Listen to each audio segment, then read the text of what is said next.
हम लाते हैं top news, आपके फेवरेट टॉक शोज और अनलिमिटेड एंटरटेनमेंट सिर्फ यूट्यूब पर। अगर आपने अभी तक हमारा चैनल सब्सक्राइब नहीं किया तो अभी सब्सक्राइब करें और बेल आइकॉन को क्लिक करके हमारी लेटेस्ट वीडियोस के बारे में अपडेट जानें। सब्सक्राइब कीजिए और हम आपको लिए चलेंगे आपकी फेवरेट वीडियो की तरफ।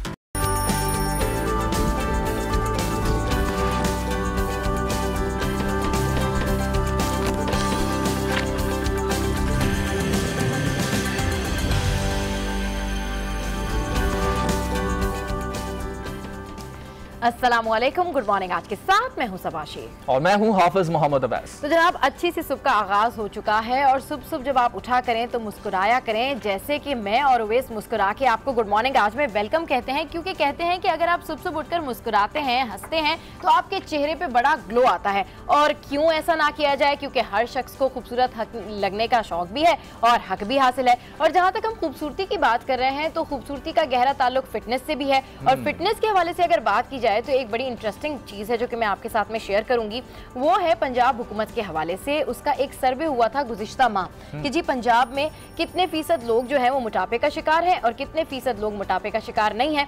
तो इस बाजी में जो मैदान मारा है, इस सारे सर्वे में जो मैदान मारा है वो मारा है लाहौर ने। और लाहौर के हवाले से ये रिपोर्ट पब्लिश हुई है कि जी लाहौर में ज्यादा पंजाब के सर्वे के मुताबिक मोटे लोग हैं, जबकि दूसरा नंबर फैसलाबाद का है और 7 लाख तकरीबन लोगों के हवाले से ये सर्वे किया गया है 932 शहरों के अंदर। तो फिर उस हवाले से अब ये पता चला है कि वहाँ पर कितने ज़्यादा मोटे लोग होते हैं। तो हम चाहते हैं कि पाकिस्तान में, और हम चाहते हैं पंजाब में, हम चाहते हैं कि हमारी आवाज़ जहाँ जहाँ तक जा रही है, वहाँ जहाँ तक लोग अपने आप को फिट एंड स्मार्ट रखना चाहते हैं, तो वो गुड मॉर्निंग आज का शो ज़रूर देखें, क्योंकि आज हम बात करने वाले अपने शो में फिटनेस के हवाले से। बिल्कुल, फिटनेस के हवाले से बात हो रही है तो ऐसा कैसे हो सकता है कि तालीम के हवाले से बात ना हो। तो तालीम के हवाले से आज हमारा जो टॉपिक होगा वो निजी स्कूलों की फीसों के इजाफे के हवाले से होगा। सिंध हाई कोर्ट ने निजी स्कूलों के फीसों के अंदर जो इजाफा है उसे गैर कानूनी करार देते हुए सिंध हुकूमत को ये डायरेक्शन दी है कि वो इस हवाले से एक कमेटी कायम करें और जो इन तमाम चीज़ों का जायज़ा लेगी जो निजी स्कूल अपनी मर्जी से फीसों में इजाफा कर देते हैं, और उनसे तजावीज़ भी ली जाएंगी। और कमेटी के अंदर हुकूमती नुमाइंदे शामिल होंगे महकमे तालीम के, और निजी स्कूल के नुमाइंदे भी शामिल होंगे, ताकि दो तरफा मौक़िफ़ सामने आ सके और बाहमी मुशावरत के साथ तजावीज़ सामने आ सकें। साथ साथ सबसे इंपॉर्टेंट बात उसमें यह की गई है, सिंध हाई कोर्ट की जानिब से जो हुकूमत को हुक्म दिया गया था कि जून जुलाई की आपको पता है कि फीसें स्कूल लेते हैं और हमेशा से लेते हैं, हालांकि छुट्टियां होती हैं, बच्चे स्कूल नहीं जाते, लेकिन वालिदैन से भारी भरकम फीसेस ली जाती हैं। तो गुड मॉर्निंग आज में आज बात होने वाली है सेहत के हवाले से, तालीम के हवाले से मजीद डिस्कशन करेंगे। लेकिन अभी बढ़ते हैं हमारी टॉप स्टोरीज की जानिब, और टॉप स्टोरीज की जानिब तो हम बढ़ जाएंगे, लेकिन मैं सोच रही थी कि जहां पर हम तालीम के हवाले से बात कर रहे हैं, जहां पर हम सेहत के हवाले से बात कर रहे हैं, वहीं क्यों ना आज हम एक और इम्पोर्टेंट टॉपिक के ऊपर बात करेंगे। और वो टॉपिक क्या है जनाब? वो टॉपिक है शाहिद आफरीदी के हवाले से, जो ट्विटर पर वबाल मचा हुआ है। और आपने देखा है कि जिस तरीके से उन्होंने ट्वीट किया, उसके बाद भारतीय मीडिया ने जिस तरीके से हंगामा किया है, सिर्फ भारतीय मीडिया ने नहीं, भारतीय क्रिकेटर्स ने, इंक्लूडिंग विराट कोहली, और प्रोग्राम में इसमें आगे चल के भी बात करेंगे। लेकिन अब दिनों में भी एक बार मियां नवाज शरीफ अदालत से गैर हाजिर रहे। आज भी अभी 9:30 बजे इस केस की बाकायदा समाअत जो है उसका आगाज होना है, और वाजिद ज़िया आज दोबारा पेश होंगे। 7वें रोज अपने रिकॉर्ड के हमरा वो अदालत के सामने पेश होंगे। उनके ऊपर नवाज शरीफ के जो वकील हैं वो जिरा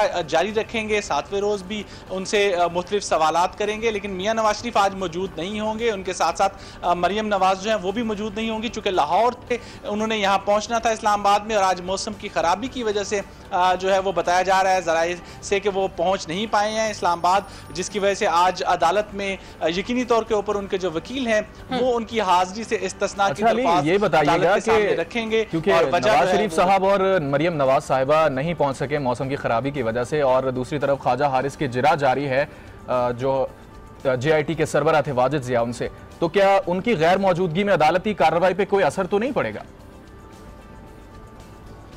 जी, अदालत जो है वो उनकी मौजूदगी को लाजमी करार दे रखा है, लेकिन उनकी हाजिरी अदालत में होना ज़रूरी है जिरा के वक्त में, और मुकम्मल कार्रवाई में उनका बैठना उनका ऐसा ज़रूरी नहीं है। अदालत जो है उसके पास इख्तियार है, वो उनको मुकम्मल इस्तिस्ना भी दे सकती है और जो है वो वक्ती तौर के ऊपर भी इस्तिस्ना दे सकती है। मुतअद्दिद मौक़ों के ऊपर ऐसा हुआ है कि नवाज शरीफ पेश हुए हैं और अदालत की कार्रवाई के दरमियान दरमियान ही वो अदालत से रुखसत लेके चले गए और अदालत की कार्रवाई जो है वो आगे चलती रही है। ये नवाज शरीफ खुद से अदालत के अंदर बैठना पसंद करते थे।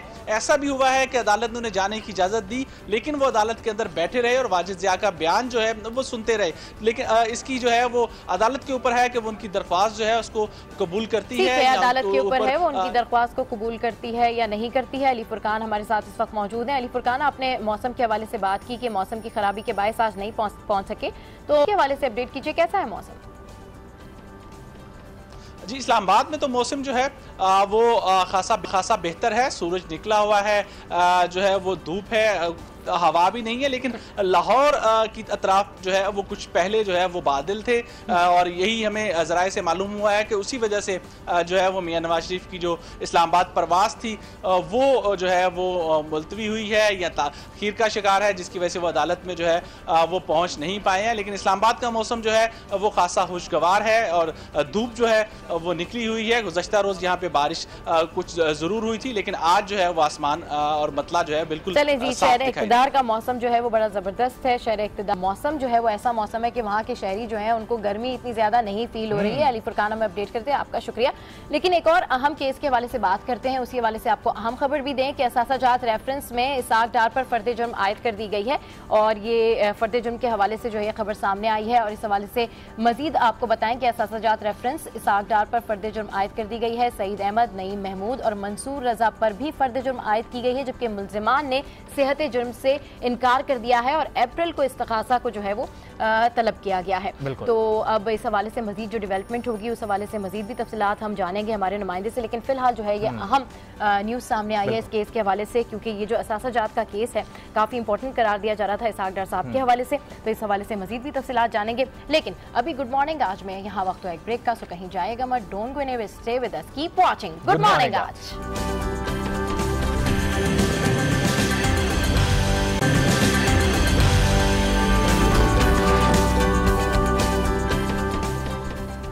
Welcome back to good morning आज। जनाब, अब लाहौर शहर के हवाले से जहां हम बात कर रहे हैं, सेहत के हवाले से बात कर रहे हैं, वहीं देख लेते हैं कि आज लाहौर शहर में कौन सी सियासी और समाजी एक्टिविटीज होने जा रही हैं। उसके लिए हमारे नुमाइंदे तारिक खान मौजूद हैं। तारिक खान, गुड मॉर्निंग आज, ये बताइए इस वक्त कहाँ मौजूद हैं आप और एक दफा फिर से एहतजाज हो रहा है? जी गुड मॉर्निंग आज मैं यहाँ पे चेयरिंग क्रॉस लाहौर में मौजूद हूँ।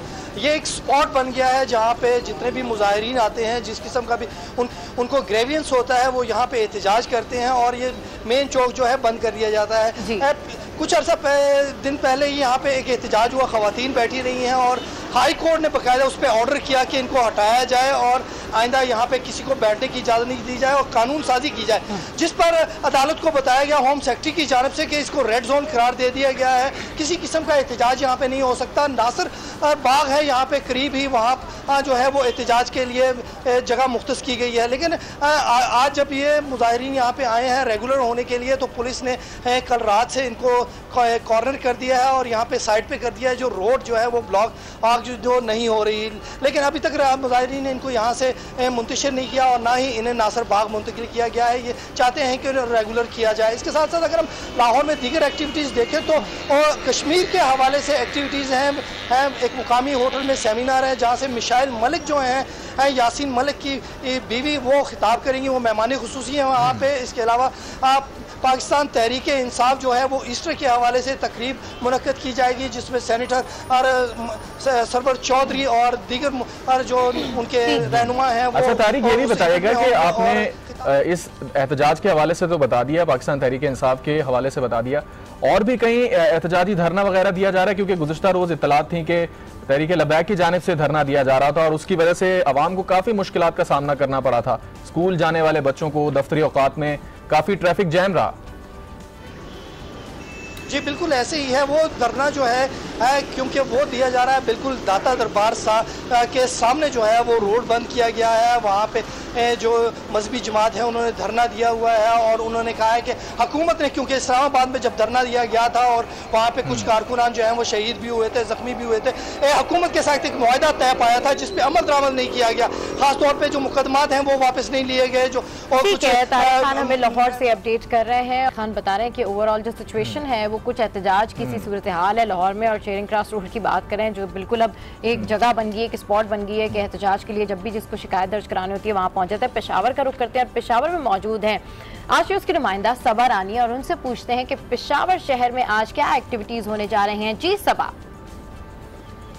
बिल्कुल सबा, इलेक्शन का साल है और इस तरह पूरे मुल्क में जो इलेक्शन की एक्टिविटीज़ जारी हैं, मुख्तलिफ सियासी जमातें जिस तरह निकल कर इलेक्शन कंपेन कर रही हैं, इसी तरह अवामी नेशनल पार्टी के मरकज़ी सदर असफंदियार वली आज तमर गरम में अवामी इज्तिमा से खिताब करेंगे। मुख्तलिफ सियासी लीडर्स जो ANP के हैं वो भी रहनुमा उसमें शिरकत करेंगे और जिस तरह दीगर पार्टियाँ अपने वर्कर्स को इकट्ठा जमा कर रही हैं, इसी तरह से अवामी नेशनल पार्टी के जो सरबराह हैं वो भी अपने वर्कर्स को जमा करेंगे। इसके अलावा जो आज दीगर एक्टिविटीज़ हैं वो पेशावर प्रेस क्लब में मुनक्किद की जा रही हैं। नौशबा कमेटी करक के ओहदेदार अपने मसाइल के हवाले से आज एक प्रेस कॉन्फ्रेंस करेंगे। इसके अलावा प्राइवेट टीचर एजुकेशन नेटवर्क जो है वो मौजूदा हुकूमत की जो प्राइवेट स्कूल्स के हवाले से जो पॉलिसीज़ चल रही हैं यहाँ पर, उसके हवाले से वहाँ पर प्रेस कॉन्फ्रेंस करेंगे। इनके मसाइल, चूँकि टीचर्स के मसाइल बढ़ते ही जा रहे हैं, जिस तरह उनमें इनकी सैलरीज हैं, इस तरह और बाकी मसाइल हैं, उस हवाले से वो वहाँ पर प्रेस कॉन्फ्रेंस करेंगे। इस्लामी जमीयत तलबा के जो स्टूडेंट्स हैं वो पेशावर और KP का जो तालीमी बजट है उसके हवाले से आज प्रेस कॉन्फ्रेंस वहाँ पर मुनक्किद की जा रही है। वो वहाँ पर अपने मसाइल के हवाले से बातचीत करेंगे। इसके अलावा प्रोविंशियल डॉक्टर्स एसोसिएशन अपने सिक्योरिटी और हेल्थ केयर कमीशन अलाउंसेस के हवाले से ठीक है जी, पेशावर की एक्टिविटीज़ के हवाले से सबा रानी हमें अपडेट कर रही थी पर में क्या क्या एक्टिविटीज़ होने जा रही हैं। और ओवैस, इन्होंने एक तो बात की असातिज़ा के हवाले से और दूसरी बात की इन्होंने बजट के हवाले से, और दोनों ही बातें जो हैं बड़ी गौरतलब है क्योंकि असातिज़ा का जो सूरत हाल है स्पेशली सिंध में, मैं एक रिपोर्ट देख रही थी तो उसमें मैं देख रही थी कि कुछ ऐसे असातिज़ा भी हैं जिनको स्पेलिंग तक नहीं आती है और फिर वो ये क्लेम करते हैं कि जी हमें मुस्तकिल किया जाए, हमें तनख्वाहें नहीं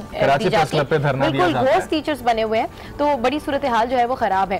तो और अगर दूसरी बात की जाए जो उन्होंने बजट के हवाले से बात की, तो बजट के हवाले से भी आपको बता दें कि बजट के हवाले से भी यही सूरत हाल थी कि बजट के हवाले से ये कहा जा रहा था कि जी जो मौजूदा हुकूमत है अब उसका टेन्योर कंपाइल होने वाला है, पता नहीं जी बजट का क्या होगा। लेकिन बहरहाल अच्छी बात यह है कि अब गवर्नमेंट ने कह दिया है कि वो मुकम्मल तौर पर पूरा बजट पेश करेंगे जो कि आइंदा साल के लिए भी जो है फायदेमंद होगा। तो this is very good thing. और अब कुछ बात कर लेते हैं एडिटोरियल के हवाले से, और एडिटोरियल जब डिस्कस करना हो तो उसके लिए हमेशा स्टूडियोज में मौजूद होते हैं हमारे सीनियर सहाफी नफीस नईम साहब।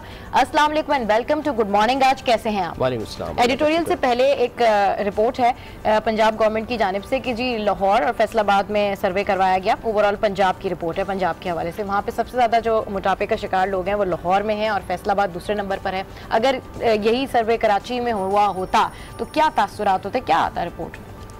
नहीं, यही सर्वे अगर कराची में होता तो कराची में मोटापा इसलिए नहीं होता कि हम लोग बिरयानी बड़े शौक से खाते हैं और आपको पता है हमारी बिरयानी जो है वो सबको पसंद आती है। हाँ। मसाले जो है वो आपको मोटा नहीं करते। वैसे मैं ये कहूँ कि कराची वाले जो हैं वो कुछ बड़े मसाइल का शिकार है। आपको पता है हमारे यहाँ लोड शेडिंग हमारे यहाँ है, ट्रांसपोर्ट आप देख रहे हैं मेट्रो वहाँ पर है, ऑरेंज लाइन वहाँ पर है, यहाँ हमारी बसें जो हैं वो कबाड़ा बसें हैं जिसमें सफ़र करते हैं लोग परेशान होते हैं, मसाइल शिकार हैं तो शिकायती हो गए। जब बंदा शिकायती होता है तो वो मोटापा कहाँ से आएगा? हाँ, सही बात है। कराची में तो आपको ऐसे सर्वे मिलेगा जी, बिजली नहीं आ रही जी। कराची वाले वैसे ही इतने मेहनती होते हैं नफीस भाई, इतने सारे मसाइल के बावजूद और फिर साथ में हाँ ये आपने हार्ड वर्किंग तो है बिल्कुल। और यही कराची जो है वो तमाम पूरा मुल्क से लोग कराची आते हैं इसलिए कि कराची जो है वो पूरे मुल्क को न सिर्फ पाल रहा है बल्कि मेहमान नवाजी में भी सबसे बड़े आगे हमारा दिल मोटा है। बातें कर रहे हैं नफीस भाई। आज नफीस भाई एडिटोरियल क्या कह रहे हैं बताएं। एडिटोरियल जी हम डिस्कस कर लेते हैं। जंग का एक इदारती नोट है, पुलिस तफ्तीशी निज़ाम बेहतर बनाने की ज़रूरत है। आसमा नवाब केस 20 साल बाद एक लड़की जो उस वक्त बच्ची थी, 16 साल की उम्र थी, 1998 का ये केस है। 30 दिसंबर आसमा को अपने बाप, भाई और माँ अबरार बेगम के कत्ल के इल्ज़ाम में उसे गिरफ्तार किया गया था। उस पर इल्ज़ाम ये था कि उसने फरहान जावेद नाम के 2 अफराद से मिलकर, फरहान से वो शादी करना चाहती थी, पसंद कर की, वालिदैन आड़े आ गए, उसने उन्हें कत्ल किया, उनसे मिलकर इतना टॉर्चर किया रस्सियों से बांध कर कि उनकी डेथ हो गई। और उस इल्ज़ाम में ATC ने सज़ा दी तीनों को। एक और वसीम भी थे को एक्यूज़ जिसको 10 साल की सज़ा हुई, इन तीनों को सज़ाए मौत दी। इन्होंने असल मसला ये कि इन्होंने अपील की, सिंध हाई कोर्ट में अपील की। उस वक्त जस्टिस अनवर ज़हीर जमाली जो है वो उस वक्त सरबराह थे सिंध हाई कोर्ट के। उस वक्त फैसला हुआ सभा के 2 जजेस ने जो है वो एक जो सीनियर जज थे जस्टिस अल्लाह साहब, उन्होंने इनके हक में फैसला दिया। अच्छा। 10 साल बाद फैसला आया 1999 में, मेरे ख्याल से इन्होंने अपील की थी। 2009 में फैसला आया, उसमें एक जज ने इनके हक में दिया, एक ने इनके खिलाफ फैसला दिया। जब खिलाफ फैसला दिया तो जस्टिस अनवर ज़हीर जमाली ने एक रेफरी जज थे अब्दुल रसूल मेमन साहब के रेफर कर दिया। उन्होंने भी तकरीबन 6 साल लगाए इस केस को सुनने में, और फिर उन्होंने जब फैसला दिया तो उन्होंने उनके खिलाफ फैसला दिया। अब जब जाके दोबारा अपील की सुप्रीम कोर्ट में ये केस पहुंचा तो 3 रुकनी बेंच बैठा, कराची रजिस्ट्री ने ये अनप्रेसिडेंटेड फैसला किया, और अदम सबूत की बिना पर 20 साल जिन्होंने भुगता है, अपनी ज़िंदगी के 20 साल काट चुके हैं, उनको कहा कि अब इनको आज शायद उनको जो है वो बरी कर दिया जाए, निकाल दिया जाए। तो बहुत अफसोसनाक सूरत हाल है नफीस भाई। हमारे निज़ाम के अंदर अगर देखें तो बहुत सारे फ्लॉज हैं। चीफ जस्टिस इस हवाले से बात भी करते रहते हैं मुख्तलिफ वक्तन फवक्तन। जस्टिस मंसूर अली शाह के हवाले से बात की जाए तो लाहौर के अंदर उन्होंने खास रिफॉर्म्स लाने की कोशिश की, लेकिन यही सारी चीज़ें बाकी शहरों में या बाकी सूबों में नजर नहीं आती हैं। अब 20 साल की वो सजा काट चुके हैं, 14 साल की तो वैसे ही उम्र कैद होती है। अब उनका इतने 20 साल बाद फैसला आना बड़ा अफसोसनाक बात है। देखिए ना, इसमें एक और बात है कि जो वसीम को अक्यूज, उसका नाम ही नहीं है अभी, उसने 10 साल काट ली ना, 10 साल उसने काट ली। अगर आप इनको तो बरी कर दिया और इनके 20 साल फिर कौन वापस ला के देगा? सवाल यही होता है कि 18 लाख केसेस पेंडिंग में है। ये तो 20 साल के ये केस चलता रहा है, 40 सालों से चल रहा है। और हम ये बात बार करते रहे हैं कि हम हाई प्रोफाइल केसेस को देखते हैं। इस वक्त अदलिया या जो भी बड़े सुपर केसेस में हाई प्रोफाइल केसेस चलते हैं। इन गरीबों के छोटे छोटे केसेस जो होते हैं, जो जिंदगी भर अपनी जो सलाखों के पीछे ना करता गुनाहों के सबब गुजार देते हैं, उनका कौन वली वारिस होगा? इस हवाले से हमने प्लान किया, हम एक स्पेशल शो करेंगे और इंशाल्लाह ताला जितने भी इस तरह के केसेस हैं उनको बिल्कुल ज़ेरे बहस लेकर आएंगे, और जो हुकूमत की तवज्जो है वो इसकी तरफ भी दिलाएंगे कि इनके हवाले से भी इन साइलिन को भी मदद फराहम की जाए। अगला एडिटोरियल क्या कह रहा है? अगला एडिटोरियल जो है वो भी कुंदूज अटैक। ये आपने एक अफ़गानिस्तान में कुंदूज में एक मदरसे पर जो है वो अफ़गान फोर्सेस ने बमबारी की। वहाँ कहा जाता है कि बुखारी के हाफिज़, कुरान के हुफ़ाज़ वो सनत के लिए बैठे थे, दस्तारबंदी की तकरीब थी। तालिबान, वहाँ की गवर्नमेंट क्लेम करती है कि वो तालिबान थे, क्योंकि कुंदूज स्ट्रॉन्ग होल्ड है तालिबान का। लेकिन वहाँ पर जो डेड बॉडीज़ गई हैं, खुद अफगानिस्तान के जो हेल्थ मिनिस्ट्री थी बाज़ में उसने कहा, जब इनके आपने अगर देखोगे रेडमनीश नाम है जो इनका स्पोक्समैन जो है डिफेंस मिनिस्ट्री के, इन्होंने कहा कि वहाँ पर जो है जो इंजर्ड आए हैं वो बुलेट रिडल्ड इंजर्ड है, जबकि जो बमबारी हुई है। लेकिन जब जो अस्पताल के ज़राए थे उन्होंने कहा कि बच्चे ज़्यादातर आए हैं, और वो थे तकरीबन 11 से 12 साल की उम्र में। 150 से 170 के करीब अफराद जो हैं वो उसमें शहीद हो गए। ये बच्चे जो हैं, कोई नुकसान हाल नहीं है इस हवाले से, ना मजम्मती कोई बात की जा रही है, ना इनके हवाले से अमेरिका को शर्मिंदगी है, ना जो अमेरिकन फोर्सेस हैं वो ये मानने पर राजी हैं। अक़वाम मुत्तहिदा ने इवन नोटिस ले लिया है, और अक़वाम मुत्तहिदा की जो है ना एक इन्वेस्टिगेशन हो रही है, देखेंगे कि क्या होता है। लेकिन हम देख रहे हैं कि फ्रेंडली फायर्स जो है पहले भी होते रहे हैं। 2015 में जो हुआ था डॉक्टर्स विदाउट बॉर्डर, जो एक ट्रॉमा सेंटर पर अटैक किया था, उसमें भी कितने लोग मारे गए थे, कुछ नहीं हुआ, कोई इंक्वायरी नहीं हुई, कुछ नहीं हुआ, क्लीन चिट दे दी गई। नफीसा, इन सारे मामलात पे अब बैनुल-अक़वामी तौर पर हिकमत अमली बनाने की जरूरत है कि ह्यूमन के हवाले से, आम लोगों के हवाले से, बच्चों के हवाले से ये जो वायलेशन है, ये जो किलिंग है, इसको बंद करना चाहिए। इस पे किसी भी जानिब से अगर ये अटैक्स होते हैं, किलिंग होती है, तो इस पे सजा होनी चाहिए। बिल्कुल, सजा तो जब होनी चाहिए ना, जब तायुन किया जा सके। वो तो अभी भी क्लेम करते हैं कि देखिए, मैं कहता हूँ वहाँ तालिबान थे, दहशतगर्द थे, आपने मार, लेकिन सिविलियन कैजुअल्टीज इतनी ज्यादा किस हो गई।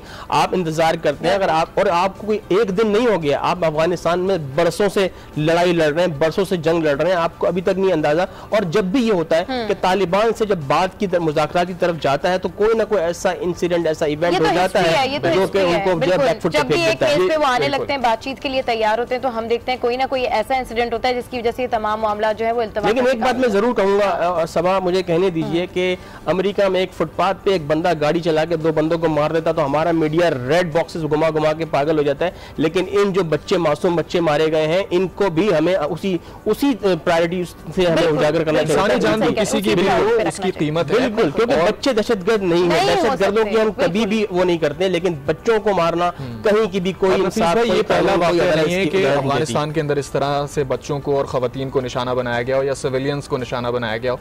स्ट्राइक्स की जाती हैं, उसमें बहुत बड़ी तादाद में कैजुअलिटीज हो जाती हैं और फिर बाद में जंगी जराइम के जो कमीशन भेजने का मुतालबा किया जाता है वो भी कमीशन सही तरह से काम नहीं कर पाता, उसकी फाइंडिंग सही तरह से नहीं हो पाती है। ये बिल्कुल आप इसको देख लें, मिसाल देख लें, इराक की मिसाल देख लें। आपने देखा था कि मैसिव जो वेपन्स हैं, जो बड़े वेपन्स हैं वहाँ मौजूद हैं, बाद में खुद इन्वेस्टिगेशन अमेरिका की जानिब से की गई, उसमें कहा गया कि नहीं ऐसे नहीं, आपने पूरे मुल्क का बेड़ा गर्क कर दिया। सही, बिल्कुल सही कह रहे हैं। इंतहाई अहम टॉपिक इस वक्त हम डिस्कस कर रहे हैं। एडिटोरियल के लिए नफीस नईम साहब हमारे साथ हैं, लेकिन गुड मॉर्निंग आज में यहाँ वक्त हुआ एक ब्रेक का, so stay with us, keep watching good morning आज।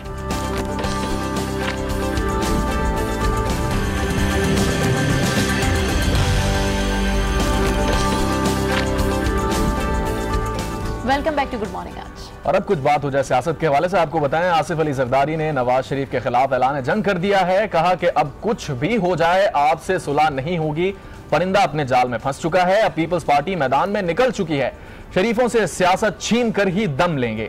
अगली बार पंजाब का वजीर आला भी ना बनाने का चैलेंज दे दिया है। कहा आपने हमेशा पीठ में छुरा घोपा, 40 साल का हिसाब देना होगा।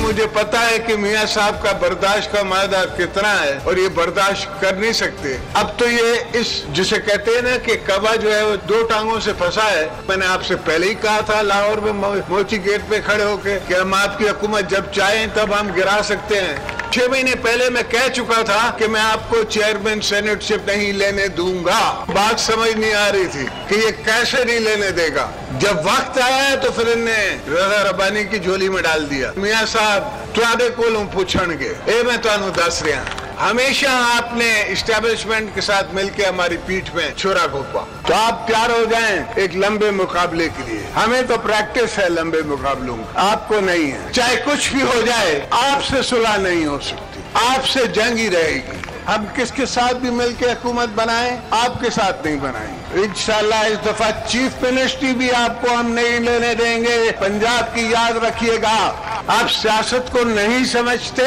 आप मुगलिया शहनशाह हैं, ये सियासत छोड़ दें और कोई तरीका नहीं। और इंशाल्लाह आपसे पीपल्स पार्टी सियासत छुड़ा के रहेगी, एक दिन आके रहेगा।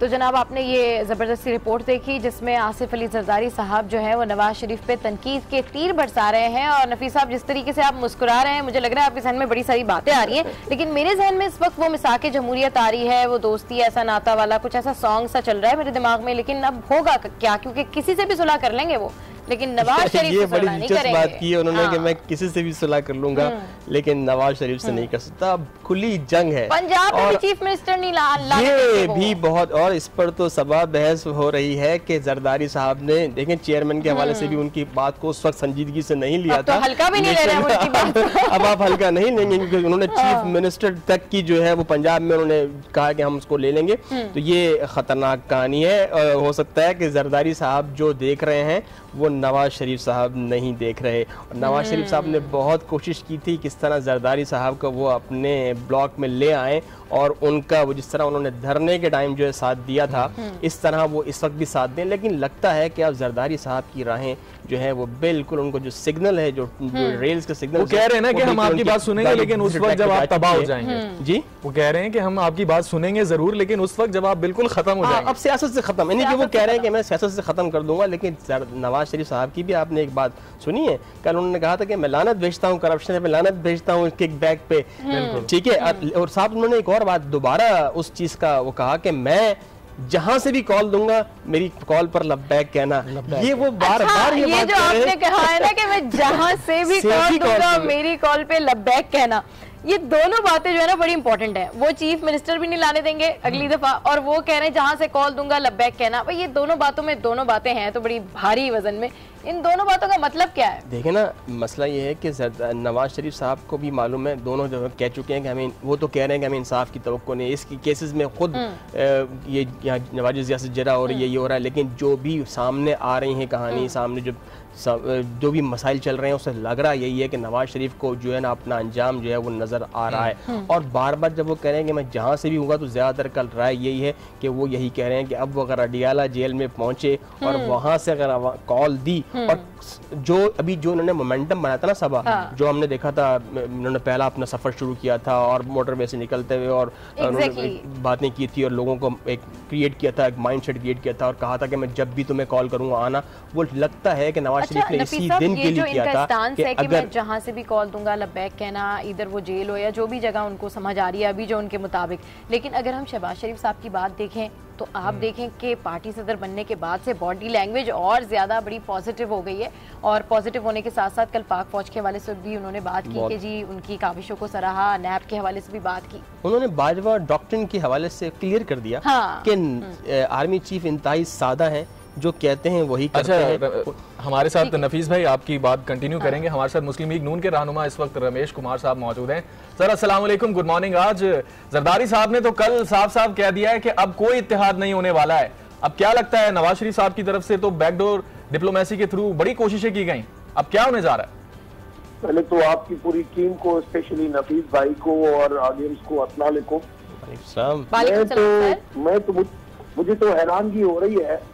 मैंने आज लिखा है, मिराज कालम भी आया है कि जुल्फकार अली भुट्टो पाकिस्तान पहले वज़ीर-ए-आज़म तारीख के पस मंजर में कल भुट्टो की वर्सी मनाई जा रही है 39 साल, मगर कोई उसका जिक्र नहीं है कि उसका फलसफा क्या था, उसके बाद मोहतरमा का फलसफा क्या था। वही झूठी बातें, वही झूठे वायदे, वही बड़ी बड़ी दावाएं। मैं समझता हूँ, मुझे तो हैरान की है कि जो लोगों को जबरदस्ती वहाँ पे बुला के, मैं समझता हूँ मेरी बात को जो है वो नफीस भाई भी इंडोर्स करेंगे। भाई आप जुल्फकार अली भुट्टो की तारीख के तो ऊपर बात करो। बिल्कुल आप कह रहे हो कि भाई और ऐसी बातें करते हैं। मैं पंजाब में पीपुल्स पार्टी खत्म हो चुकी है। अच्छा सर, आप कह रहे पंजाब में पीपल्स पार्टी खत्म हो चुकी है, लेकिन जरदारी साहब ने तो कहा है कि अगला चीफ मिनिस्टर वो पंजाब से भी नहीं आने देंगे। देखिए, जरदारी साहब के हाथ में नहीं है, वो ऐसे ही बलोचिस्तान के हवाले से जो क्रेडिट लेना चाहता है, उसमें भी मैं समझता हूँ हमने अपने घर को ठीक नहीं किया। इस वजह से बलोचिस्तान में जो है वो PMLN के हाथों से चला गया, उसमें भी जरदारी साहब को कोई क्रेडिट नहीं जाता। ये कई गाड़ी, लेकिन सर उनकी बात तो सही साबित हुई ना, वो तो कह रहे थे कि जब चाहूं नून लीगी हुकूमत गिरा दूं और खत्म कर दूं, और वो कामयाब भी रहे। नहीं कहाँ वो देखो ना, सेनेट वहाँ पे हुआ, वो हमारी गलती की वजह से हुआ, मगर पीपुल्स पार्टी का उसमें भी कोई रोल नहीं था। अगर हम खुद गलतियां करेंगे तो फिर तो कोई भी आके जो है उधर स्टेज अपनी बना सकता है। अच्छा सर, मैं पीपुल्स पार्टी की सिंध में स्टेज नहीं समझता हूँ तो पंजाब में स्टेज कैसे समझूंगा? अच्छा रमेश साहब, चले जरदारी साहब ने तो ऐलान जंग कर दिया है, आप क्या कहते हैं? क्या आप अभी तक उसी मोमेंटम पर हैं, उसी पिच पर हैं कि जरदारी साहब से मुफाहमत की तरफ जाएंगे, या क्योंकि PTI से वैसे ही आपका इत्तेहाद नहीं है, पीपल्स पार्टी ने ऐलान जंग कर दिया है, तो क्या आप बलोच इत्तेहाद को अपने साथ मिलाएंगे क्या आइंदा इंतखाबात? नवीद भाई, बात सिंपल में ये है कि सियासत एक इबादत होती है, मगर यहाँ पे पाकिस्तान के अंदर सियासत एक इबादत और खिदमत नहीं, सियासत एक मफादात की जंग हो गई है। यहाँ पे जिसको गधे को घोड़ा, घोड़ा को गधा जिस टाइम करना होता है वो कर लेते हैं।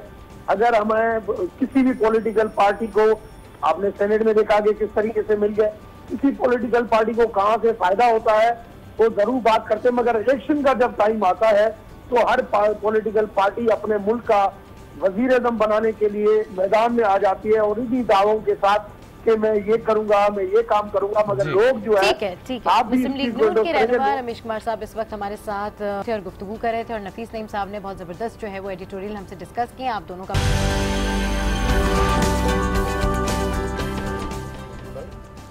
Welcome back to good morning. आज जनाब अब बात कर लेते हैं कुछ तालीम के हवाले से, और तालीम की अगर बात की जाए तो तालीमी मामलात में बहुत ज़्यादा गड़बड़ है। कभी फीसों के मसले, कभी चिटिंग के मसले, लेकिन आजकल फीसों के मसले ने जो है वो सर उठा रखा है। कराची में प्राइवेट स्कूल्स की फीसों के मामले ने एक बार फिर सर उठा लिया है। वालिदैन इस परेशानी का शिकार हैं कि जून जुलाई की फीस दी जाए या फिर नहीं दी जाए। महकमा तालीम सिंध ने इस मामले पर 12 रुकनी कमेटी भी तश्कील दे दी है। इस पर पहले आपको ये रिपोर्ट दिखाते हैं और उसके बाद जब ये रिपोर्ट देख के वापस आएंगे तो मजीद डिस्कशन करेंगे। जून जुलाई की फीस देनी है या नहीं, वालिदैन तजब्जुब का शिकार। महकमा तालीम की 12 रुकनी कमेटी तश्कील, बड़े स्कूल मेंबर शामिल लेकिन वालिदैन महरूम। सूबाई महकमा तालीम ने सिंध हाई कोर्ट की हिदायत पर निजी स्कूल के कवायद और जवाबित और फीसों के मामले पर नजरसानी के लिए 12 रुकनी कमेटी तश्कील दे दी है। ये कमेटी सिंध हाई कोर्ट के 5 मार्च के फैसले के तनाजुर में 1 माह बाद तश्कील दी गई है। कमेटी में सबसे अहम स्टेक होल्डर्स पेरेंट्स को नुमाइंदगी से यकसर महरूम रखा गया है और भारी फीसें रखने वाले स्कूलों को नुमाइंदगी दी गई है, जिसका मतलब ये होगा कि ना तो फीस में कमी होगी ना वालिदैन को रिलीफ मिलेगा। जो निजी स्कूल चाहेंगे फैसला वही होगा। कमेटी के कयाम का नोटिफिकेशन जारी कर दिया गया है। 12 रुकनी कमेटी 45 दिन के अंदर अपनी रिपोर्ट पेश करेगी। दिलचस्प अमर ये है कि सिंध के आवाम को मियारी तालीम के हुसूल के लिए निजी स्कूलों के रहमो करम पर छोड़ रखा है, जो 3-3 माह की फीस एडवांस लेते हैं। और तो और जून जुलाई की तातीलात में ट्रांसपोर्ट फीस भी वसूल कर ली जाती है, लेकिन महकमा तालीम को इसकी कोई परवाह नहीं। तो जनाब ये रिपोर्ट आपने देखी फीसों के हवाले से, और इसी सारे मामले पर बात करने के लिए इस वक्त हमें स्टूडियो में ज्वाइन कर रहे हैं chairman all private school association Sharfuzzama साहब। सर, आप महकमा तालीम से भी वाबस्ता हैं, मुख्तलिफ कमेटियों के अंदर आप मेंबर के तौर पर भी हैं। ये पूरा मामला किस करवट जा रहा है? ये तो मामला पिछले साल भी उठा था। अच्छा देखिए, ये मामला 2 किस्म के हैं। एक मामला जो है वो अजाफी फीस जो ले रहे हैं स्कूल वाले, बिल्कुल वो है जिसके पीछे केस हाई कोर्ट तक पहुंचा। और दूसरा मामला जो है वो एक अफवाह है जो जून जुलाई के फीस के हवाले से था। तो मैं पहले जो हाई कोर्ट का फैसला उसके ऊपर गुफ्तगू कर लेता हूँ। बिल्कुल बिल्कुल। और देखिए, ये ऐसा हुआ था कि हमारे सिंध गवर्नमेंट में एडवाइजरी कमेटी बनाई गई थी फौरी तौर पे। इस पे जाहिर है मैंने ही काफ़ी सख्त स्टेप लिया था कि ये फैसला होना चाहिए। चंद लोगों की वजह से सब लोग बदनाम क्यों हो रहे हैं, क्योंकि ये 2% से भी कम स्कूल हैं जिनके ये इस किस्म के वाक़यात सामने आए हैं। तो वहाँ कमेटी तश्कील दी गई, जिसकी जो एडवाइजरी कमेटी बनी उसका मैं मेंबर हूँ। और निसार खोर साहब थे, माशाल्लाह उन्होंने बड़ी कोशिश की इसमें हम लोगों के साथ, और हमने इसका पूरा एक सेटअप बनाया नए सिरे से। लेकिन उसी दौरान हुआ ये कि अब जाहिर रूल्स में तब्दीली आ सकती है, तो रूल्स के अंदर तब्दीली की जा रही थी, एक्ट में नहीं। तो रूल्स में जब तब्दीली की जा रही थी, उन्हीं दिनों काफ़ी पेरेंट्स, सैकड़ों की तादाद अदालत से रुजू कर लिया। अच्छा। जब उन्होंने अदालत से रुजू कर लिया तो ऑटोमेटिकली हम लोगों ने अपना हाथ रोक लिया, क्योंकि जाहिर है वहां तक हमारी पहुंच तो नहीं है ना। जो काम कर रहे थे उसके बाद हमने हाथ रोक लिया कि अगर अदालत की तरफ से फिर कोई हुक्म हुआ ऐसा, जैसे अभी कमेटी तश्कील दी गई है, तो इसमें वर्क करेंगे फिर।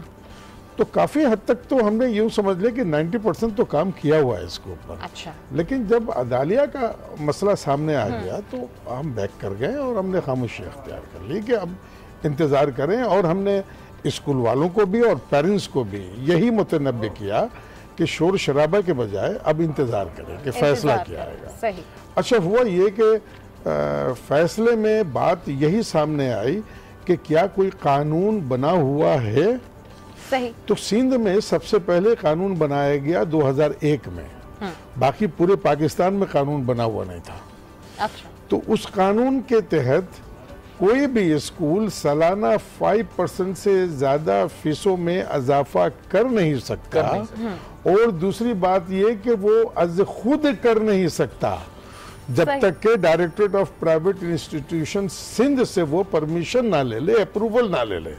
और directorate of institution of Sindh का ये काम है कि जो अप्रूवल लेने के लिए आ रहा है आप उसकी तफ्तीश करें कि आया वो सही है या गलत ले रहा है, उसके बाद आप अप्रूवल दें। तो वो 5% फीस को बरकरार रखा गया, चूंकि जाहिर है वो कानून का हिस्सा है, वो एक्ट है, उसमें कोई तरमीम नहीं है। अब बात ये आई उन लोगों की जो चंद स्कूल्स हैं, जो मैं कहता रहा हूं हमेशा से कि 2% है। और हमने बाकायदा इनसे कई मीटिंग भी की इन लोगों से, लेकिन जब मैटर अदालत तक गया तो हमने अपना काम रोक दिया। तो अब नए सिरे से जो कमेटी तश्कील दी गई है, अल्हम्दुलिल्लाह मेरा नाम इस कमेटी के अंदर भी मौजूद है और तकरीबन 90% वर्क किया हुआ है। इंशाअल्लाह हमें 45 डेज का टाइम दिया गया directorate of private institution Sindh के मार्फत से, और इंशाअल्लाह मदद की जानिब से स्टेप ले लिया गया है तो अब इंतजार करें। इंतजार करना चाहिए। सर अब जो दूसरी बात आप कर रहे थे र्यूमर के हवाले से कि जून जुलाई की जो फीस है उसका क्या मामला है, क्योंकि वालिदैन जो है बड़ा तसब्बुब का शिकार है। ऐसा हुआ कि एक बड़े मशहूर मारूफ टीवी चैनल पे 2 हजरात बैठे हुए थे। अच्छा। और उन्होंने बड़े वसूख के साथ ये बयान दिया कि हाई कोर्ट का फैसला आ चुका है, अब निजी तालीमी इदारे में वालिदैन जून जुलाई की फीस जमा नहीं कराएंगे, उससे रोक दिया गया है। अगर वो नहीं मानते तो वालिदैन को चाहिए कि इलाकाई थाने से राब्ता करें। SHO का काम है कि अदालत के फैसले को मनवाएगा। और स्कूल वालों की याददाश्त बहुत कमजोर है, इनकी याददाश्त को बरकरार रखने के लिए आप अदालत की वो फैसले की कॉपी लेकर जाएं। अच्छा, ये उन्होंने कहा। उसके अलावा भी 1-2 बड़ा फॉल्स किस्म की बातें की स्कूल वालों के लिए। खैर, तो मैंने फौरी तौर पे राब्ता किया उस चैनल पे। मुसलसल राब्ता करते करते करते करते ये हुआ कि 10 बजे रात में मुझे उस चैनल से इंफॉर्मेशन दी गई कि गलतफहमी के बुनियाद पे ये बात हो गई। ओह, अच्छा। तो ऐसा है कि वो तरदीद करेंगे। ठीक। और 11 बजे जब उनकी बैठक फिर शुरू हुई तो उन्होंने उसमें तरदीद की, लेकिन बड़े भोंडे अंदाज में की, बाहर कर उन्होंने बहरहाल उन्होंने तरदीद कर दी। ये बड़ी अच्छी बात है, क्योंकि देखिए गलतियां तो हो जाती हैं, सबसे हो जाती है, नो प्रॉब्लम, ऐसा कोई प्रॉब्लम लेकिन अगर तरदीद नहीं होती तो फिर हम लेकिन सर उससे मसला ये हुआ ना कि पैनिक क्रिएट हो गया, लोगों के जहनों में बहुत ज्यादा खदशात पैदा हो गए। मीरपुर खास, टेंडोवाला यार, हैदराबाद, कराची, कई जगहों पे दस्ते गिरफ्तार हो गए। वालिदैन और स्कूल मुंतजमीन एक गुड रिलेशन है। आपने उसको ब्रेक किया और वर्गलाया, बाकायदा वर्गलाया, जो नहीं करना चाहिए था। ठीक, जो नहीं करना चाहिए था। अच्छा सर, एजुकेशन के और जब उस फैसले की कॉपी मेरे पास मौजूद है, आपको उस फैसले की कॉपी भी दे देता हूँ, बल्कि दे दिया मैंने आपको। अच्छा। उस फैसले की कॉपी के एतबार से जून जुलाई की फीस को रोकने की अदालत में ऐसी कोई बात हुई नहीं। अदालिया को उन्होंने बदनाम किया। शायद वो गलतफहमी की बुनियाद भी कर दिया। तमाम स्कूल जून जुलाई की फीस ले सकते हैं। Directorate of private institution Sindh ने लेटर जारी कर दिया, मैंने आपको वो भी दे दिया। चलिए जी सर, हमारे प्लेटफॉर्म से एक चीज तो वालिदैन को क्लियर हो जाएगी, बिल्कुल क्लियर हो रही है, वो जून जुलाई चैनल से ही हो रही है, अभी हो रही है। बिल्कुल। चले एजुकेशन के हवाले से बात करते हैं सर। एजुकेशन के तो चले फीसों के मामला तो अब हल तलब हैं, ये किसी रुख पे पहुंच के जो है वो सॉल्व होने ही वाले। लेकिन जो एजुकेशन की ओवरऑल सूरत हाल है सर, जैसे कि अभी हमने देखा कि चीटिंग का सिलसिला है, बूटी माफिया सरगर्म है, इसकी रोकथाम के लिए क्या इक़दाम करने चाहिए? देखिए, इस बार तो बाहर से कोई विजिलेंस टीम बनी नहीं है। अच्छा। बरस से मैं स्पेशल विजिलेंस में रहा हूँ और मेरा जो वर्क है वो तमाम प्रेस मीडिया वाले और तालीमी बोर्ड वाले सब जानते हैं। जो खतरनाक तरीन सेंटर है वो मैं अपने हिस्से में लेता था। अच्छा। हाँ बिल्कुल। लेकिन हुआ ये कि इस बार उन्होंने विजिलेंस में जो प्राइवेट स्कूल से जो लोग भी ताल्लुक रखते हैं उनको नहीं लिया।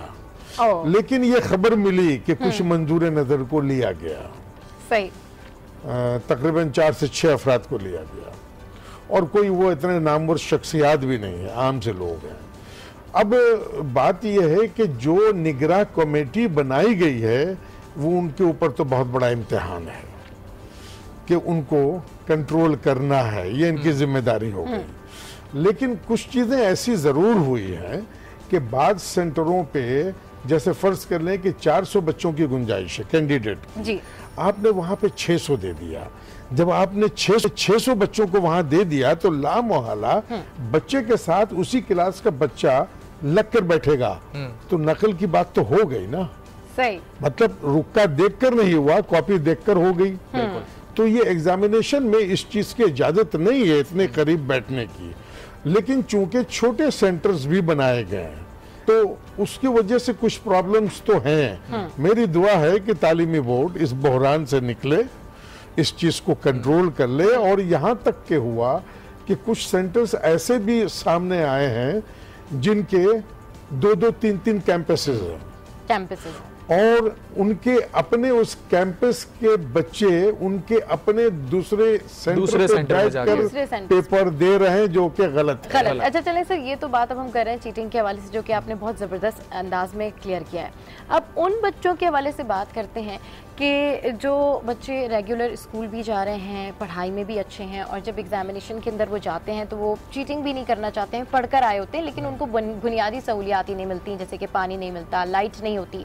अब आप पेपर कर रहे हैं, आपके पास लाइट्स नहीं है, पंखा नहीं है, गर्मी है शदीद, और आपने उसके अंदर पेपर भी करना है, तो उस हवाले से जो है यानी स्कूल की जो बुनियादी जरूरियात है, जब भी हम रिपोर्ट बना कर देते हैं तो उसमें ये चीजें बरसा बरस से दी जा रही हैं। बिजली का मसला तो सबसे अहम है जी। इसलिए कि जो एग्जामिनेशन का पीरियड है वो शदीद गर्मी का पीरियड है, और कमरे के अंदर 40 बच्चे 50 बच्चे बैठे हुए होते हैं, हब्स होता है, गर्मी होती है।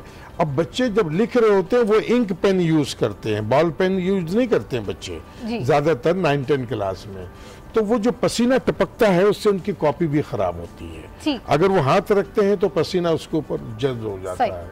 तो मसला तो बहुत सारे हैं। इसके अलावा अगर बिजली नहीं है तो पानी भी नहीं होगा। Exactly.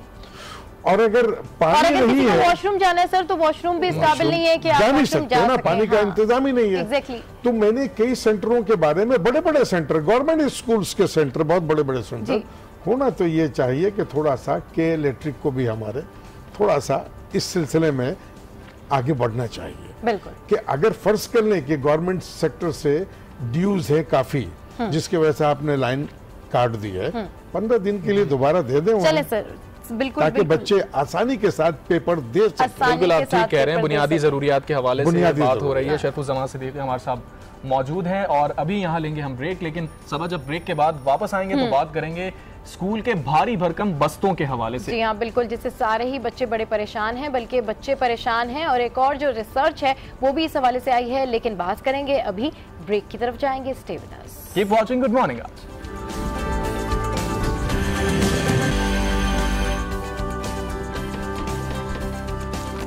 Welcome back to good morning आज। तो स्कूल के मसाइल के हवाले से बात हो रही है, तो आपको बताएं कि बच्चे रीढ़ की हड्डी, गर्दन और कांधों में मुस्तकिल दर्द का शिकार हो रहे हैं। लेकिन उसकी वजह क्या है?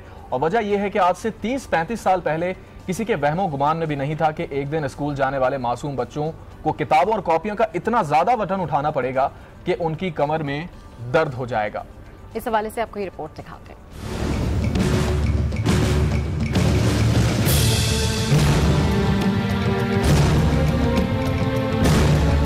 स्कूल के भारी बैग बच्चों में गर्दन और कमर दर्द की वजह बनने लगे। वैसे तो ये मसला पहले तरक्की याफ्ता ममालिक को दरपेश हुआ था, मगर उन्होंने इसका हल ई बुक के जरिए निकाल लिया है। मगर जब ये परेशानी तरक्की पजीर ममालिक के स्कूलों में आई तो किसी ने भी इस जानिब तवज्जो न दी। यूं दरामदी तालीम और तरबियत के इस तोहफे के साथ हमारे बच्चे भारी भरकम स्कूल बैग उठाने पर मजबूर हो चुके हैं, और आज पाकिस्तान समेत दुनिया के बेशतर ममालिक में स्कूल जाने वाले बच्चे इंतहाई वजनी बस्ते कमर पर उठाते नजर आते हैं।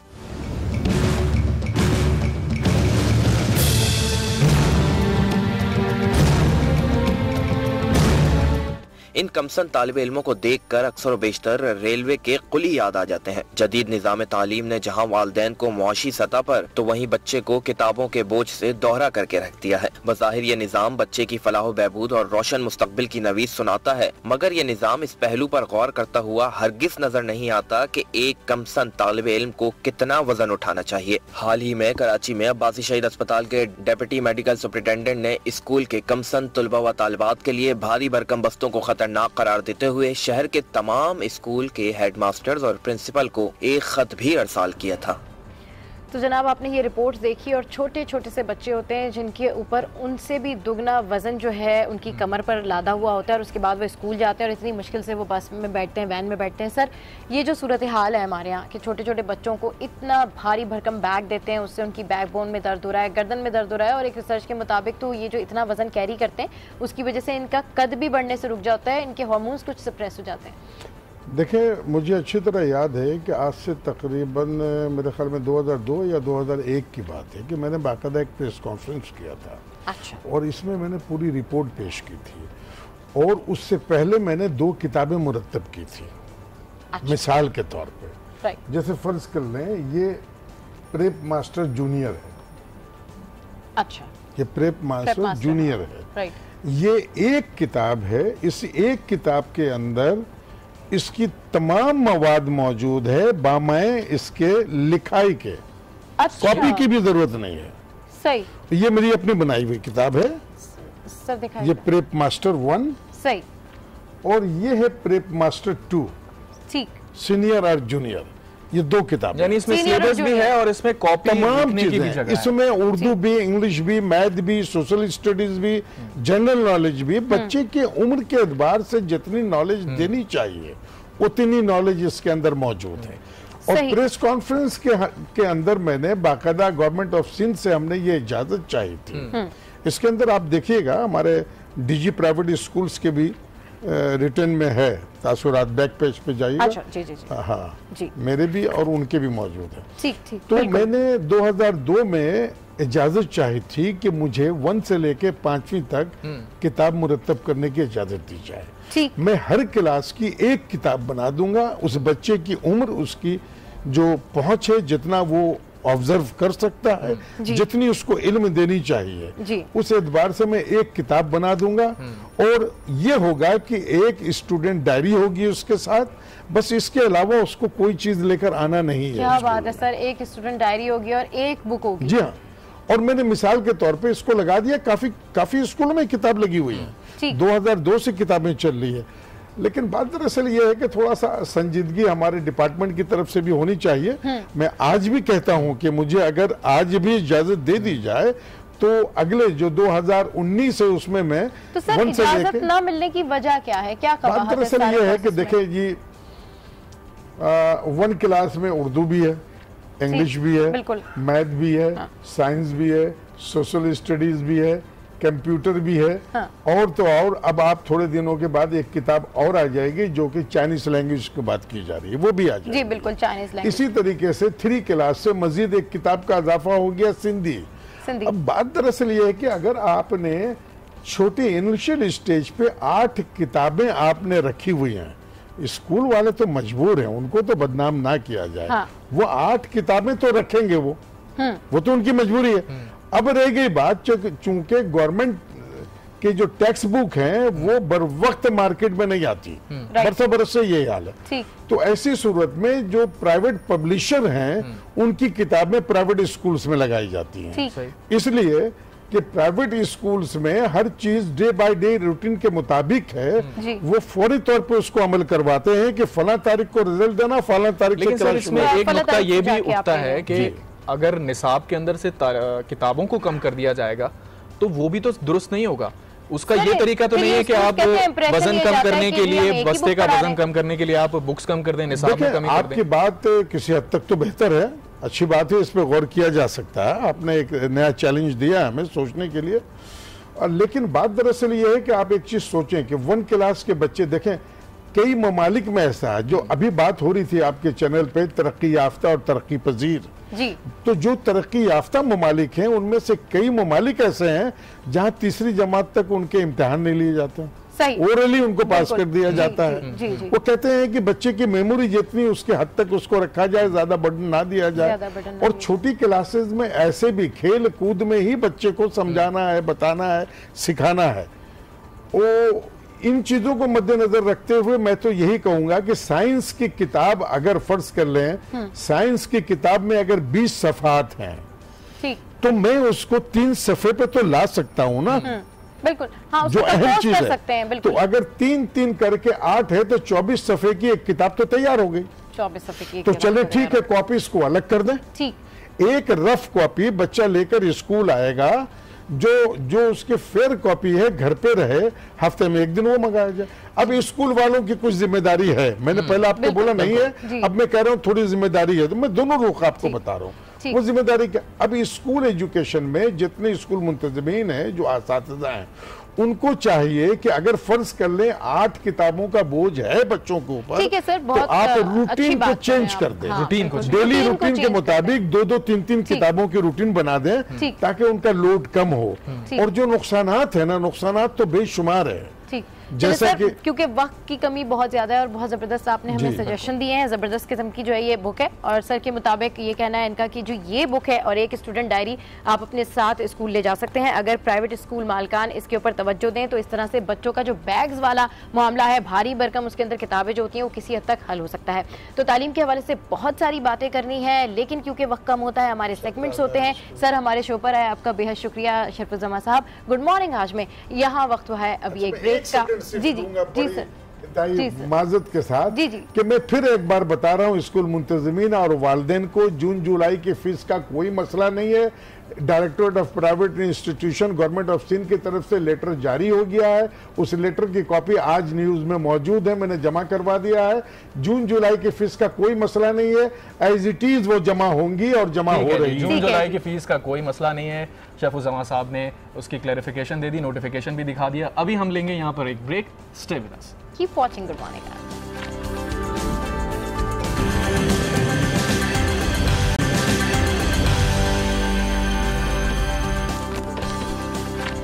Welcome back to good morning. आज तो जनाब तालीम के हवाले से हमने डिटेल डिस्कशन की और अब वो डिस्कशन करेंगे जिसका इंतज़ार आप सबको ही है और हमें भी है, क्योंकि हम सब चाहते हैं कि हम फिट एंड स्लिम हो जाएं। और उसके लिए स्टूडियोज़ में हमें ज्वाइन किया है फिटनेस ट्रेनर यास्मीन आरिफ साहिबा ने, जो कि फैशन डिज़ाइनर भी हैं। और बड़ा ज़बरदस्त कम्बिनेशन है यास्मीन साहिबा कि देखें आप फिटनेस ट्रेनर भी हैं और फैशन डिज़ाइनर भी हैं, और आजकल तो फिट रहने का फैशन भी है ना। फिट भी रहना चाहिए और कपड़े भी अच्छे पहनने चाहिए, अपना ख्याल भी करना चाहिए। फिट रहेंगे तो अच्छे कपड़े पहनेंगे, कॉन्फिडेंट है। अच्छा, तो कैसे फिट रहेंगे तो कपड़े भी अच्छे जो भी पहनेंगे आप, इवन कम कीमत वाला भी कपड़ा पहनेंगे तो यू लुक सो स्मार्ट। बिल्कुल, आपकी पर्सनैलिटी एनहांस होती है अगर आप फिट नजर आते हैं तो। लेकिन कैसे इसके लिए आपको मेहनत करनी होती है, थोड़ा सा वक्त देना होता है, आपको एक्सरसाइज करनी होती है। अब एक्सरसाइज के लिए आप आजकल तो बहुत ज़्यादा फिटनेस है।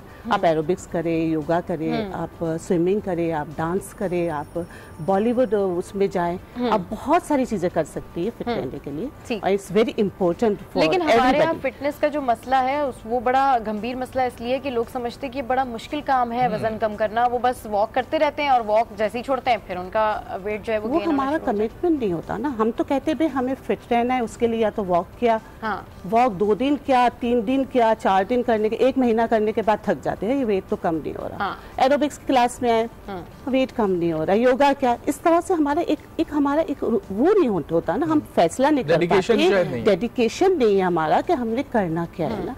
अगर आप माइंड बनाए कि नहीं मुझे करना है तो एफर्ट भी करनी होती है, थोड़ा उसके काम करना होता है, फिर उसके साथ वर्कआउट करना होता है। डेडिकेशन की जो आप बात कर रहे हैं कि वो मोटिवेशन कम हो जाती है, उसकी शायद ये वजह भी है कि हम लोगों की जो जिंदगी है वो बहुत ज्यादा बिजी हो गई है, वक्त की कमी है। तो इस महदूद वक्त के अंदर और ये जो लाइफस्टाइल चल रहा है आज के दौर के अंदर, इसमें वो कौन सी एक्सरसाइजेज हैं या वो कौन सा लाइफस्टाइल है जो हम अपनाएं और फिट रह सकें? देखिए 20 मिनट्स तो आपको एक्सरसाइज करनी है, ठीक है ना। आपने लाइफ स्टाइल रखना है, आपने मेकअप योर माइंड, आपने फैसला करना है कि मुझे फिट रहने के लिए, मुझे हेल्थी लाइफ स्टाइल के लिए मुझे एक्सरसाइज करनी है, मुझे वर्कआउट करना है, मुझे खुद को कमिट करना है इस काम के लिए। अदरवाइज आप हेल्दी नहीं है, हेल्थ इज अ वेल्थ कहते हैं ना, हेल्दी नहीं है तो फिर कुछ भी नहीं है।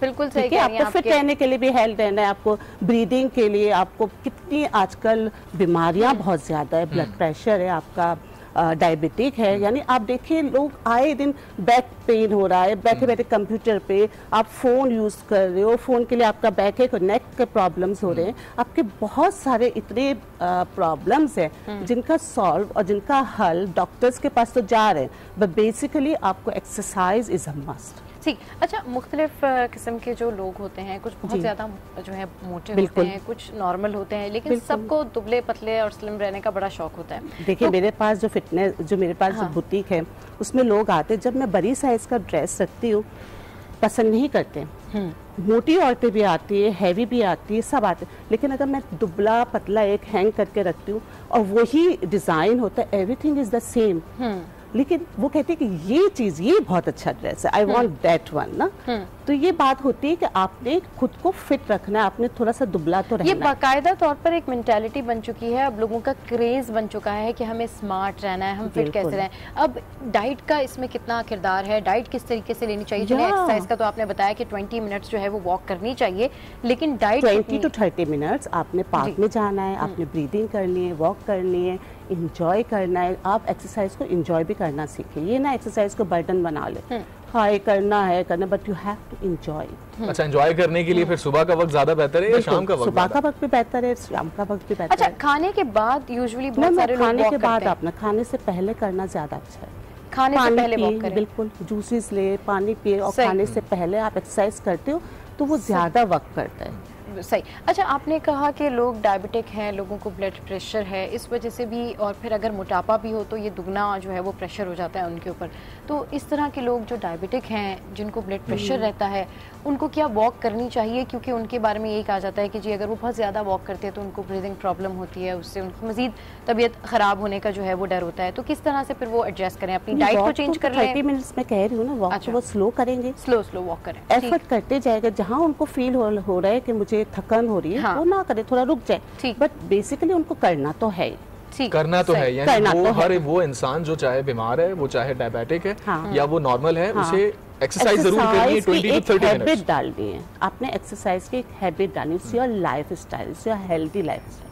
खाना कम खाना है, एक्सरसाइज करनी है, आपने ग्रीन वेजिटेबल्स पे ज़्यादा, वेजिटेबल्स ज़्यादा, मीट ओवर ईटिंग नहीं करना, और वर्कआउट अपना डेली। अच्छा, ऐसा भी होता है बहुत सारे लोग 2 टाइम खाना खाते हैं, लेकिन वो खाते इस तरह से हैं कि दोपहर में जब खाया तो बहुत ज्यादा खा लिया, फुल होके खा लिया, फिर जब रात में खाया तो फिर दोबारा से बहुत ज्यादा खा लिया, रात में खाते तो दोपहर का स्किप करते। लेकिन एवरीबॉडी नोस कि आपको सुबह का जो ब्रेकफास्ट है ना बहुत अच्छा लेना है, दोपहर का खाना लेना है वो भी ठीक है, रात का बहुत कम लेना है। अब यहाँ क्या कहते हैं, रात को डिनर टाइम पे लोग इतना खा रहे होते हैं, शादियों में जा रहे, वेडिंग पार्टीज में जा रहे, कहीं भी जा रहे होते, उनका खाना बस उनका ये होता है कि ये मुझे खाना है। और आप वेडिंग में देखें, एक प्लेट पे इतना भर लेंगे और फिर उसको ज़ाया भी करते हैं, और खाना भी बहुत ज़्यादा ओवर ईटिंग भी करते हैं, फैट ज़्यादा ले रहे होते हैं, एंड इट्स नॉट गुड। खा के शायद सो भी जाते हैं, कुछ देर सो भी जाते हैं, खाना जल्दी, जिसकी वजह से शायद उनका वजन बहुत ज्यादा जल्दी बढ़ जाता है। ये तो एवरीबॉडी नोज। आपके पास, आप क्योंकि ट्रेनी हैं, आपके पास बहुत सारे खवातीन भी आती होंगी अपने मसाइल लेके कि जी हमें भी स्लिम होना है, फिट रहना है। कुछ लोग तो सिर्फ इसलिए आते हैं कि उनको अपना वेट कम करना होता है, और कुछ लोग इसलिए भी आते हैं कि उनको फिट रहना होता है, वो फ्रेश फील करते हैं, जिनके लिए बहुत ज़्यादा एक्सरसाइज तो सजेस्ट नहीं की जाती, लेकिन उनको एक फील देने के लिए कि हम फ्रेश हैं, हम जिम जा रहे हैं या घर में हम एक्सरसाइज कर रहे हैं। तो वो रैंडम लोगों के लिए आप क्या? रैंडम लोगों के लिए पहले तो लोग आते थे जो यही कहते थे कि हम मतलब अच्छा फील करें, गुड रहे अपनी लाइफ स्टाइल के लिए। लेकिन आजकल जो मेरे पास लोग आ रहे हैं, मैं 18 ईयर्स से करवा रही हूँ, अब जो क्राउड आ रहा है वो क्राउड तो सब यही कह रहे हैं मुझे वेट कम करना है, मुझे सिर्फ 0 पेंसिल मतलब फिटनेस चाहिए, मैं बिल्कुल दुबली लगूँ ना। और उसके लिए वो जो चाहे करने को तैयार होती है थोड़े दिनों के लिए। वो डाइट भी करती है, ओवर डाइट करती, इतना डाइट करती है कि ये भी डाइट, बहुत सारी डाइट्स हैं हमारे पास, उन सब डाइट को फॉलो करती है और इसको ओवर करती है, जिससे उनका ये होता है कि फेस खराब हो जाता है, उनकी बॉडी में वीकनेस आती है, उनके जो पैरों में दर्द स्टार्ट हो जाता है, नी पेन होना शुरू हो जाता है, गर्दन में दर्द होता है, यानी इतना ओवर कर देती है। वाई? यानी डाइटिंग की वजह से उनकी जो बॉडी को जरूरियात मिलनी है, जो न्यूट्रिशंस मिलने हैं, वो नहीं मिल पाते और कमजोरी, वीकनेस में तब्दील हो जाती है। तो डाइटिंग के हवाले से क्या है, आम राय तो पाई जाती है कि आप डाइटिंग के लिए आप खुद देखिए, हमें फूड लेना है जो कार्बोहाइड्रेट्स भी हमें लेना होना है, हमने प्रोटीन भी चाहिए, हमें पानी भी चाहिए, हमें विटामिन भी चाहिए। अब उन सबको बैलेंस वे में हमने लेना है, ये नहीं कि हम प्रोटीन ही ले रहे हैं, सुबह भी प्रोटीन ले लिया, रात को भी प्रोटीन, कार्ब्स को छोड़ दो, या हमने ज्यादातर कार्ब्स लेना है, या हमने ज्यादातर vegetables. You have to keep yourself balance diet है। अल्लाह ताला ने भी ये कहा है हमें कि आप मयाना रवि इख्तियार की। डेफिनेटली। चलिए जी, बहुत शुक्रिया यास्मीन आरिफ इस वक्त हमारे शो पर आई और फिटनेस के हवाले से बहुत ज़बरदस्त जो है उन्होंने टिप्स दी है। और यही कहा जाता है तमाम ट्रेनर्स की जानिब से कि जी बैलेंस डाइट जो है वो लेनी चाहिए, और बैलेंस डाइट लेने से आपका जो चेहरा है वो कम से कम ओवेस ग्लो कर रहा होता है, और ग्लो करने की वजह से जो है वो आप बहुत ज़्यादा बेहतर लगते हैं। तो यास्मीन आरिफ साहिबा जो है हमारे साथ मौजूद थी, आपका बेहद शुक्रिया। अब हमारे प्रोग्राम का वक्त जो है वो ख़त्म होने को है और गुड मॉर्निंग आज के प्लेटफॉर्म से फिलहाल इतना ही। लेकिन जाने से पहले आपको बताएं कि कवाली की दुनिया के बेताज बादशाह गुलाम फरीद साबरी को मद्दाहों से बिछड़े 24 बरस बीत गए हैं। कवाली की दुनिया में ऐसे फन का मुजाहरा किया कि सुनने वाले 23 साल बाद भी नहीं भूले। उनकी कवाली भर दो झोली ने दुनिया भर में मकबूलियत हासिल की। उनका गाया हुआ कलाम आज भी सुनने वालों पर वजद तारी कर देता है। तो गुड मॉर्निंग आज के प्लेटफॉर्म से फिलहाल इतना ही। ऐसे ही हंसते रहिए, मुस्कुराते रहिए और देखना मत भूलिए कीप वॉचिंग गुड मॉर्निंग आज।